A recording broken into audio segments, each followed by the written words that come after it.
saying that 2016 is going to be one of the worst years. Why is that? Well, you know, we've had one bubble after the next crash. 2000 bubble in tech stock, crash. Then we had the 2007 bubble, crash. Even stocks went even lower. Every bubble's taken us higher, and every crash has taken us lower. Now we got what I call this final bubble, because it's totally QE. It's totally artificial. It's not the economy causing this like in the past ones.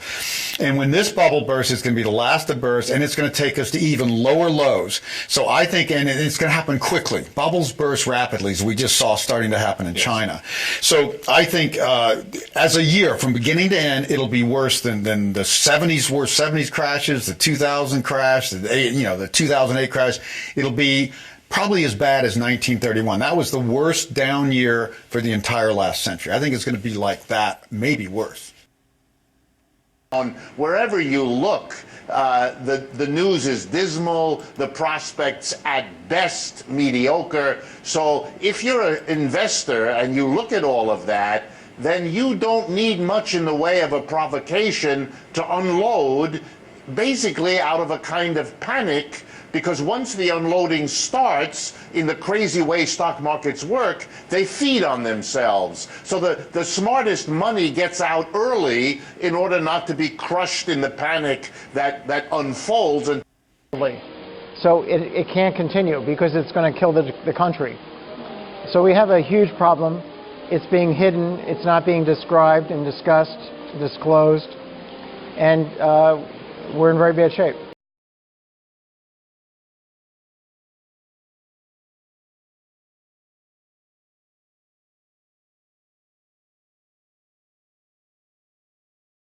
There are many signs on the horizon today that a correction much bigger than that of 2009 is on the horizon. The size of the world debt is unbelievably huge. We're in a giant artificial bubble created by the central banks over the last several decades that's nearing the end. It's at its apogee. I think the world economy is now plunging into an unprecedented deflation, recession, period of shrinkage that will bring down all the markets around the world that have been vastly overvalued as a result of this massive money printing and liquidity flow into the Wall Street and other financial markets. I've seen this before a number of times. I've been around a long time. I saw it 69, 74, 79. I could tell you 87. And then 2000 wasn't pretty. And I think a time is coming that might make some of those times look pretty good. You know, I look back and I love this country, but I sure as hell don't love a lot of the politicians in it or the CEOs. I think they've taken advantage of the system, and it's just deja vu. The public, they got screwed in 08. They're going to get screwed again.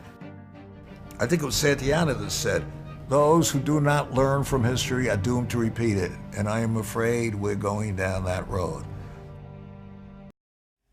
Hi, my name is Jerry Kroth. I'm a psych professor at Santa Clara University, and I wrote a book called Implosion, Delusion, Denial, and the Prospect of Collapse. Now, that book is a later version of an earlier book called Duped, which had a similar subtitle.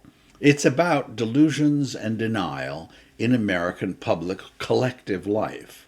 So, as we start looking at those people that you just heard are hedge fund advisors, former budget directors, professors of economics. I'm a social scientist, a psychologist, and I approach this subject a little bit differently. So here's how we look at whether or not we are deluded or in denial about the state of America's financial health. Okay? I went to two sources. One is Jared Diamond, a noted UCLA anthropologist, wrote a book called Guns, Germs, and Steel, but he also wrote a book called Collapse, in which he talks about what makes societies fall, implode, collapse. Arnold Toynbee also is a very noted scholar and historian who's written on the same subject. Now, together, these two guys have kind of identified 7 major factors that bring a society to its knees. Let's take a look at those 7 sisters of the apocalypse. Okay. One is called natural disasters.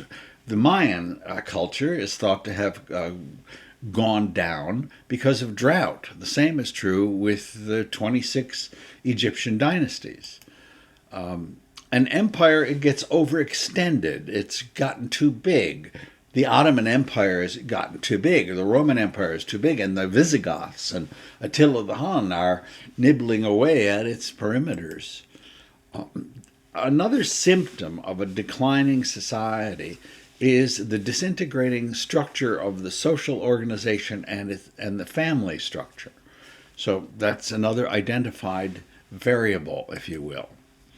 Bizarre and perverse entertainment. Think Roman Colosseum. The parasitic elite, some aristocracy or oligarchy, starts sucking the lifeblood out of a society, and then there's a revolution or a collapse. Wrong. The sixth thing is a war, violence, and crime, either war on the outside or insurrection and anarchy on the inside. And the final item is currency collapse and debt. The society borrows too much money, and it implodes for that reason.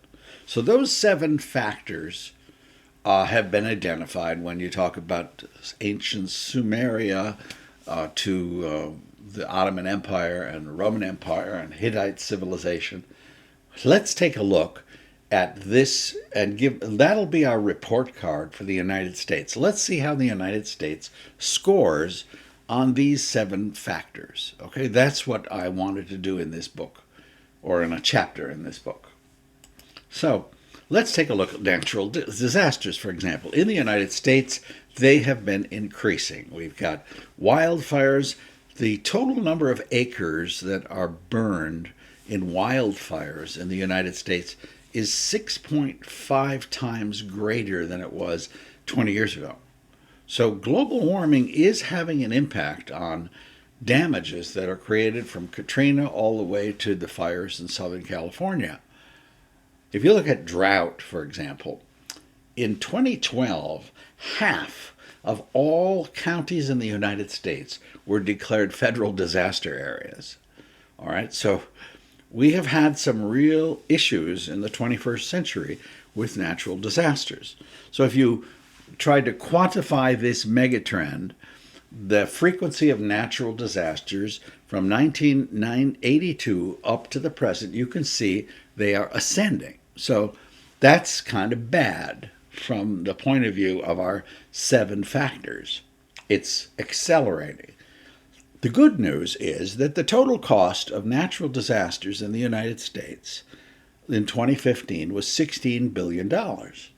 But our economy is a $17 trillion economy. So we're not talking about something that is imminently ready to destroy the United States of America. So I would give us a B plus or an A minus on this factor, even though it's increasing and accelerating. It is not at the point where it threatens the very foundation of American society.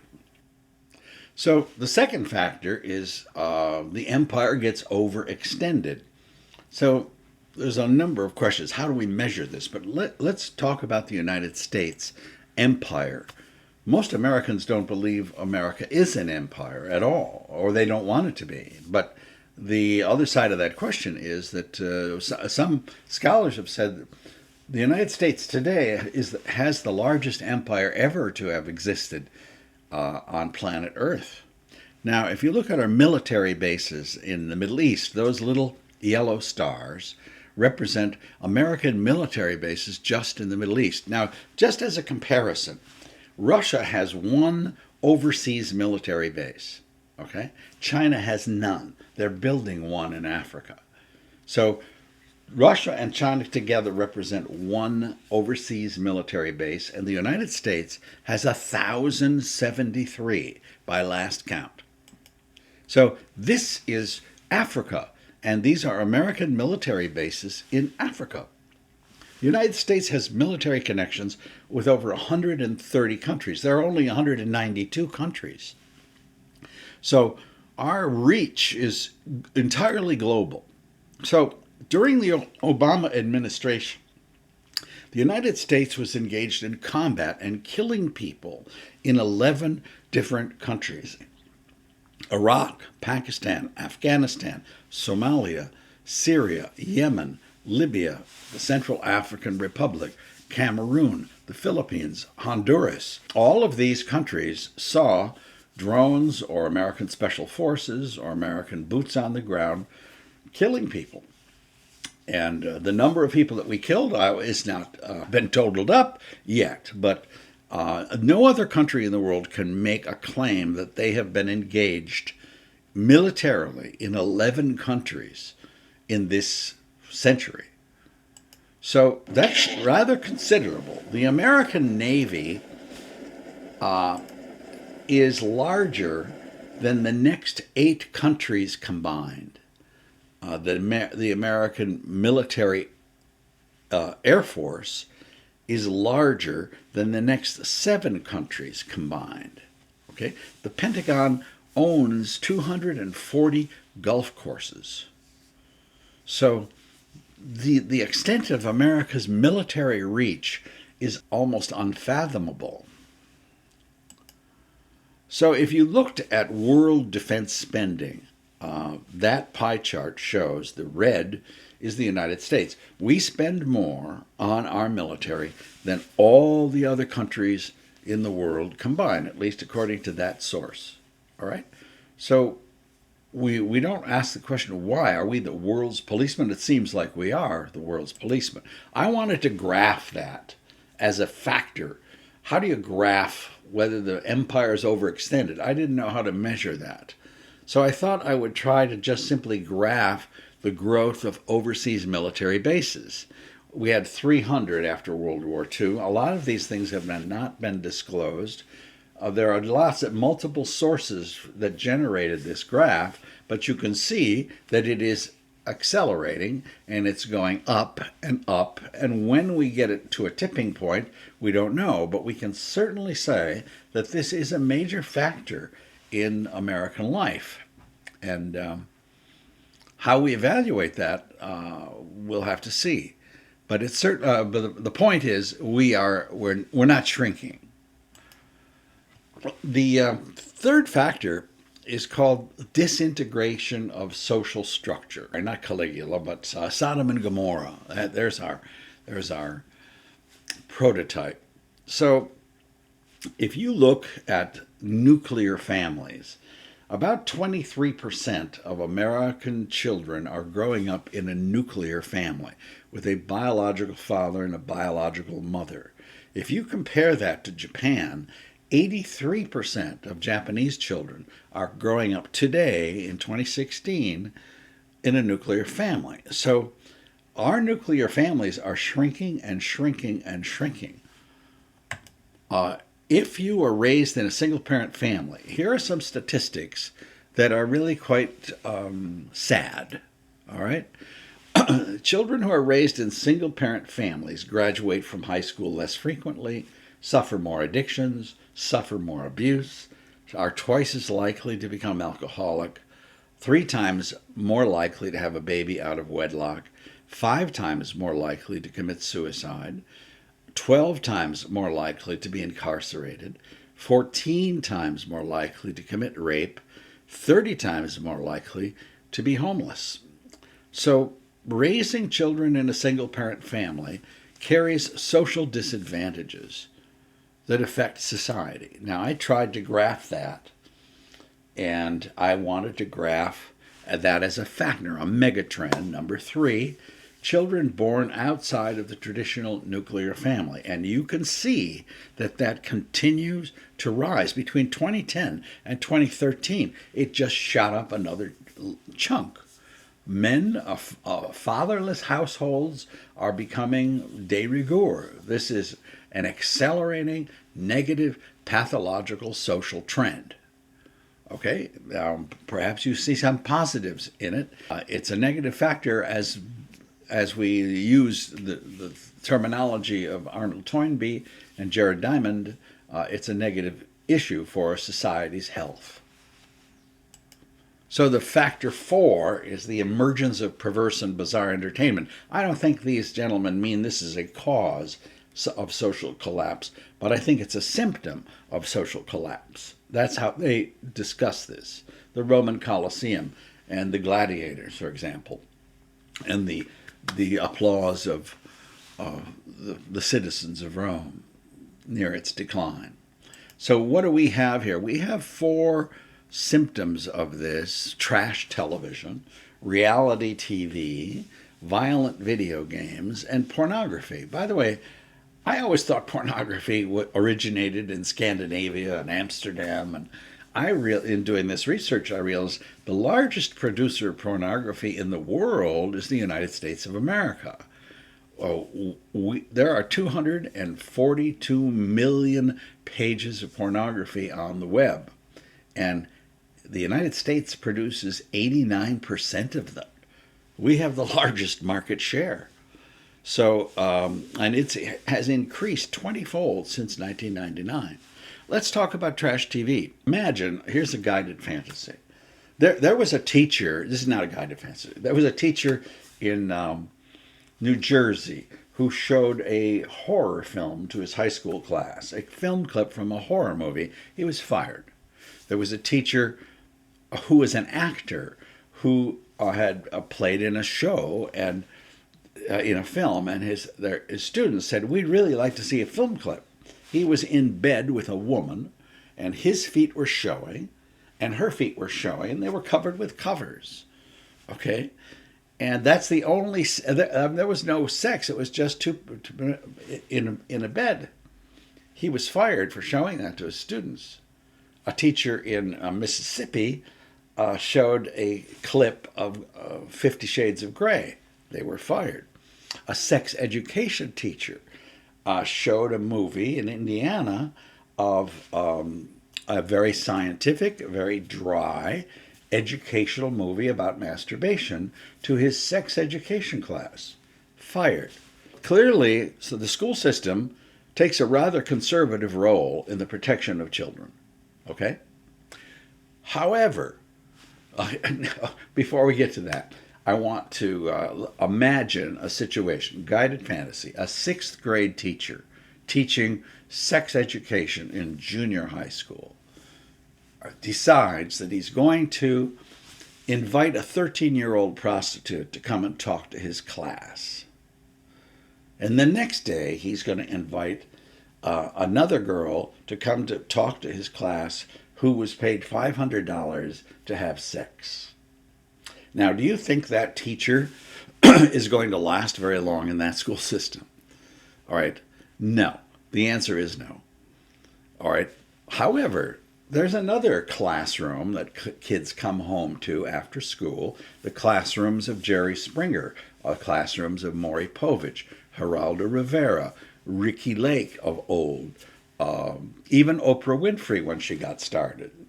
There are others. This is called trash TV. So here is a snippet from a 3 o'clock in the afternoon network television program, Maury Povich. I get paid. What is Will jail turn Joyce around? Michelle's teen terror had sex in a church trying to get pregnant. It gets worse. Men pay me to have sex. Will jail change Erica? Tracy's 14-year-old does dangerous things to try to have a baby. I got paid $500 just to have sex. So Maury fashions himself as a social worker, okay? Because he brings out these people and then he sends them off to boot camp and he says, "Oh, isn't this terrible?" But he has them dress up, scantily clad, swear into the television camera. He's a circus barker, okay, on afternoon TV. If he was a school teacher, he would have been fired and probably put in prison for child endangerment. But he masquerades as a social worker. Now, Jerry Springer does the same thing, but these guys are abused, exploiting the disadvantaged, exploiting racial minorities. Here comes a little Jerry Springer. These are 2 midgets fighting over a love triangle. Think of this is like going to a circus and watching the bearded lady, these twins joined at the hip. It's degrading and it's a spectacle. Now look at the audience, at the Jerry Springer audience to your lower right. Okay, that's the Roman Colosseum. Okay, between 14 and 20 million people enjoy this kind of degrading entertainment that occurs on a daily basis. Another element of this perverse and bizarre entertainment factor is reality TV. Here's a program. People are paid money to do the most disgusting and degrading things for the enjoyment of the audience. So, for example, in Fear Factor, a person is going to get some money if he successfully allows himself to be covered with snakes, or to eat buffalo testicles, or, take a look, to eat live scorpions.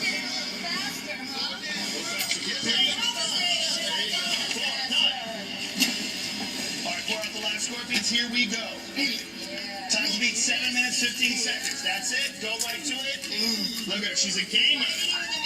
Yeah. Nice and juicy. So these spectacles continue with another element, which is called violent video games.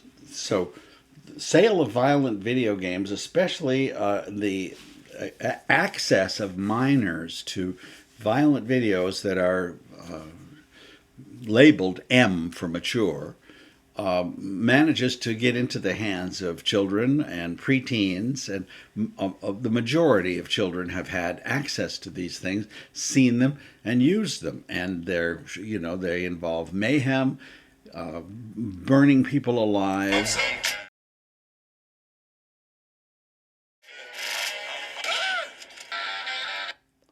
So, how do we quantify this megatrend of perverse and bizarre entertainment? And I thought graphing the sales of violent video games is perhaps the best measure of doing that.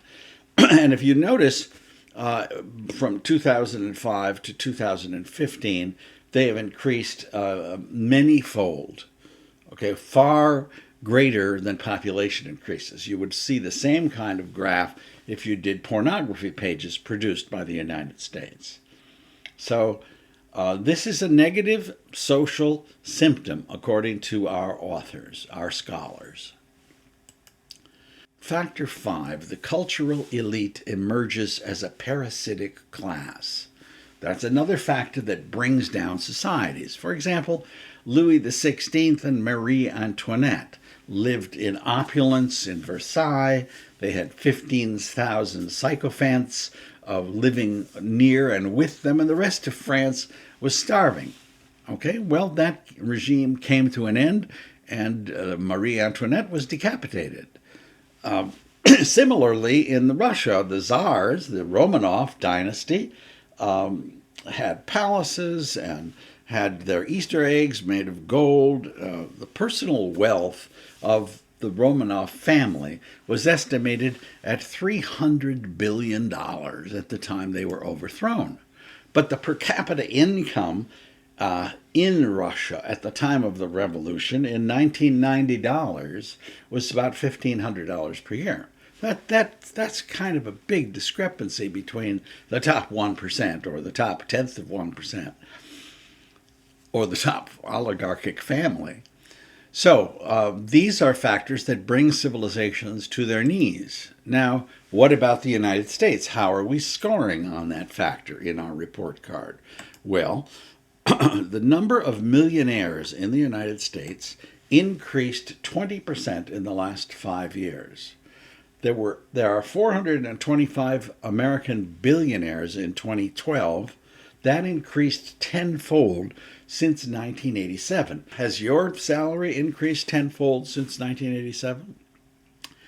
Forbes says since 1980, the net worth of America's richest class increased sevenfold. So the income inequality is expanding and expanding and expanding. Bernie Sanders, another socialist like Lenin, but not exactly, he has something to say on this subject. Something profoundly wrong in our country when the top 1/10 of 1%, not 1%, 1/10 of 1% owns almost as much wealth as the bottom 90%. That is immoral. That is wrong. There is something profoundly wrong when we have seen in recent years a proliferation of millionaires and billionaires, while at the same time millions of Americans, folks here in New Hampshire, Vermont, are working 2 or 3 jobs, and we have the highest rate of childhood poverty of any major country on earth. That is wrong, that is unacceptable, and together we're going to change that. So I wanted to graph this as our 5th megatrend, the cultural elite, the parasitic class. So this is the proportion of wealth controlled by the top 1%. And you can see that it has almost reached the level of the Great Depression. Now notice that in Japan, the top 1% controls 10%. In France, the top 1% controls 10%. So our system has changed from the 10% all the way up to 23.5% right now. So this is a factor that causes societies to collapse. So there's another one. It's called factor 6, internal or external violence. Now, we don't have a lot of external violence on our shores. We've had 9/11, okay, but nothing that has threatened the very foundations of American society. But internal violence is also included in this factor. So if you look at crime, for example, I was surprised by these statistics. The United States has more sociopaths than any other country in the world. I mean, the number of crimes committed in the United States are basically twice that of the next countries. Okay? We have twice as much crime as Germany or Britain, and much more than France, Japan, India. Per capita, the robbery rate in the United States is 179 times greater than it is in Japan. There are more rapes in the United States than in any developed country. The highest number of incarcerated prisoners in the world, 3 times more prisoners per capita than Cuba, 7 times more than Germany. Death from firearms in the United States is 14 times more than Ireland, 250 times more than Japan. Well, they don't allow firearms easily accessible in Japan. So you would think that this is a very, very negative indictment of American society. But if you look at violent crime, which is what these gentlemen were talking about, violent crime in the United States has actually declined. Now, believe it or not, I don't know, maybe we locked them all up. There are many, many theories for why this is happening. But violent crime has declined. It's declined 20-some% in the last 5 years. And since 1990, look at that. That is the best news we've come across. We're getting an A on this factor because it's in decline. Except, well, it should be an A-, because if you start in 1960 and you look at 2015, it's still an uptrend. Okay, let me graph it for you this way. It's an uptrend. But recently, it's in a downtrend. So this is positive news. Of our 7 factors, this one is a pretty good one. So we're going to give ourselves a B+ or an A- on this. Now, the final factor is short-term interests predominate over long-term interests, and debt is incurred. People are like Veruca Salt in Charlie and the Chocolate Factory. They say, I want it now, even if I don't have the money to pay for it. I'll put it on my credit card. I'll borrow against my home equity. I want it now. I want that new car. I want that college education. I want that vacation in the Caribbean. And let's go and have fun.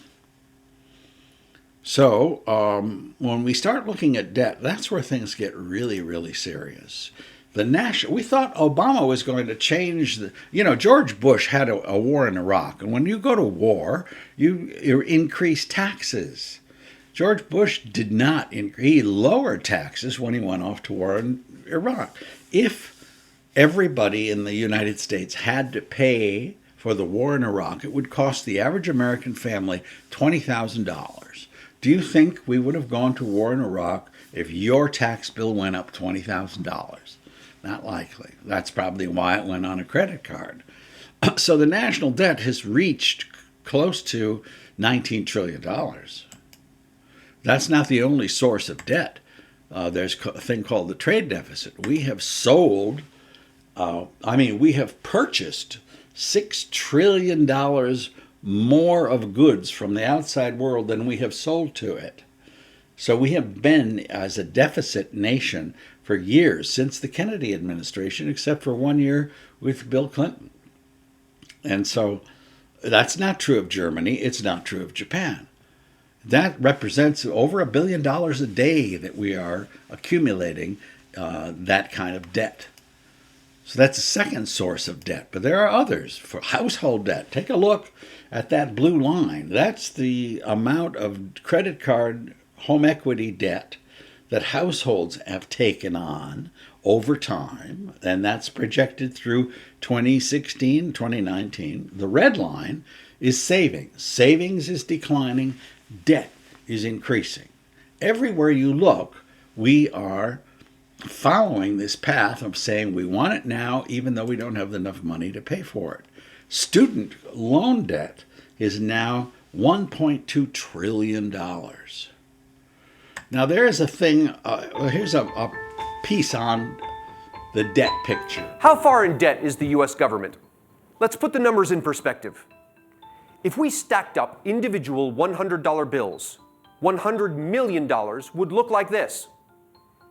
If we added up the annual incomes of everyone in the top 1%, they would total about $2 trillion. That's 20,000 pallets of $100 million each. This is the total value of all assets the U.S. government currently owns, about $3 trillion. In 2015, the federal government collected $3.2 trillion in taxes and spent $3.8 trillion. The government had to borrow the difference, which brought its total debt at the end of 2015 to $19 trillion. For comparison, the annual output of the whole U.S. economy is only $18 trillion.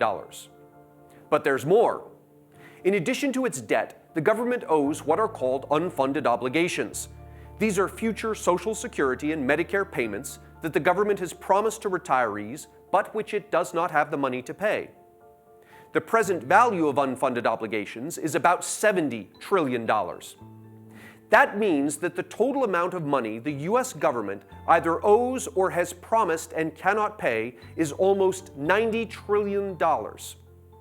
That figure is nearly 40% higher than it was just 5 years ago. And it's about $10 trillion more than the annual economic output of the entire planet. So I wanted to try to quantify this, and I didn't want to include unfunded promissory obligations, just actual existing debt. It's called total public debt. And that is a summary of mortgage debt, household debt, city debt, county debt, state debt, federal government debt. And that is $60 trillion as we speak. But if you look at the growth of that, there is another megatrend. This has got to be a D- or a F+, because it is accelerating way beyond population growth. So this is another factor that brings societies to the brink. All right. So what I wanted to do is ask the question, are we getting close to a breaking point? What is a tipping point? When does this explode? When does this bubble burst? When is it going to happen? Is it going to happen? Our report card is not good. Okay. We have one of the 7 factors that is in decline, and every one of our other 7 factors is accelerating. Okay, so let's review what those factors are. Natural disasters, empire overextended, disintegrating family, bizarre and perverse entertainment, parasitic elite, the 1%, war, violence, and crime, that's the one that we can take to the bank, and the debt. All of those things push us towards social collapse. So I wanted to quantify all 7 of these factors and put it into a single measure, a single metric. And I teach research methods at my university, but I asked a statistician, Dr. Bruce Enger, to help me and to scale these megatrends into one single factor. And I thought, let's call that the American Dystopia Index. Okay, so we mathematically combined all of these measures into one measure and graphed it. Now that yellow line represents those factors, those 7 factors summarized in one single line. You'll notice, and the green line is population. So you'll notice that our dystopia factors have been hugging population till about 1995. We were healthy until that time. And then things got out of hand. Debt, the cultural elite, trash television, okay, natural disasters. All of those things add up, and they increased 3 times faster than population, 5 times faster than population, and that's where they stand right as I speak today. Now, how do you interpret that? Let's say this was the medical chart of a single individual, okay? And the green line represents healthy, baseline, normal stuff. And the yellow line represents all of the negative risk factors.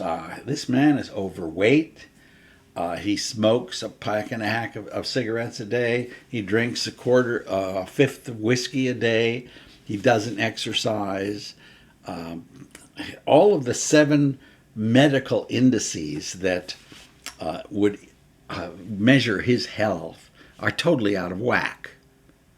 Okay, so for him to bring his yellow line down to the green line means he would have to lose 80 pounds, he would have to stop smoking, he would have to completely stop drinking, he would have to start exercising, he would have to eat differently and stop eating junk foods. Okay? He would have a major... People have done it, haven't they? They have done it. But would you invest in that person? Would you put your life savings, your 401k, down and say, that person is going to be alive 5 years from now? I'm a long-term investor. I will invest my 401k in the fact that that guy will be alive 10 years from today. Would you do that? So but what we're looking at is collective risk factors. These are social indices of dysfunctionality.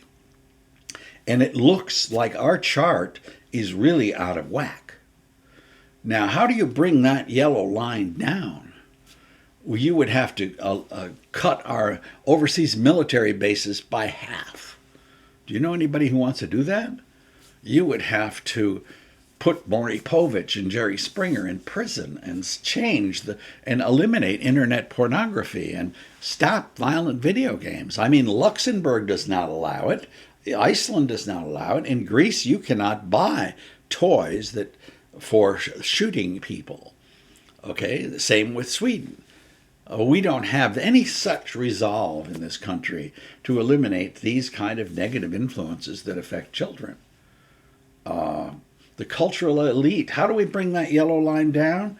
We would probably have to tax them in such a way that they would only control 10% of the national wealth instead of 23%. We would cut their equity in half, okay, to bring this yellow line down. And on the top of that, we have to do something about the disintegrating family. 23%, 27% of Americans are in nuclear families. How do you increase nuclear families and decrease single mothers raising children? Well, you can enforce laws which require fathers to pay for the children that they have fathered. You can engage in mandated divorce counseling. There are things you can do. How are you going to deal with debt? I mean, $60 trillion in debt, we have to, if we wanted to bring this yellow line down, we have to cut our debt probably in half. That is a very serious matter. No one is proposing any of these changes. So you're investing your money in this patient, okay? You're investing your 401k that this patient is going to be alive 5 years from now or 10 years from now. So in summary, this report card is not good. I don't know if the depression is coming in 2016, 2018, 2020. Okay, I'm not that kind of a prognosticator, but the risk is incredibly high. And the answer to the question, is America on the brink, I think is answered, yes, it is. Thanks for watching.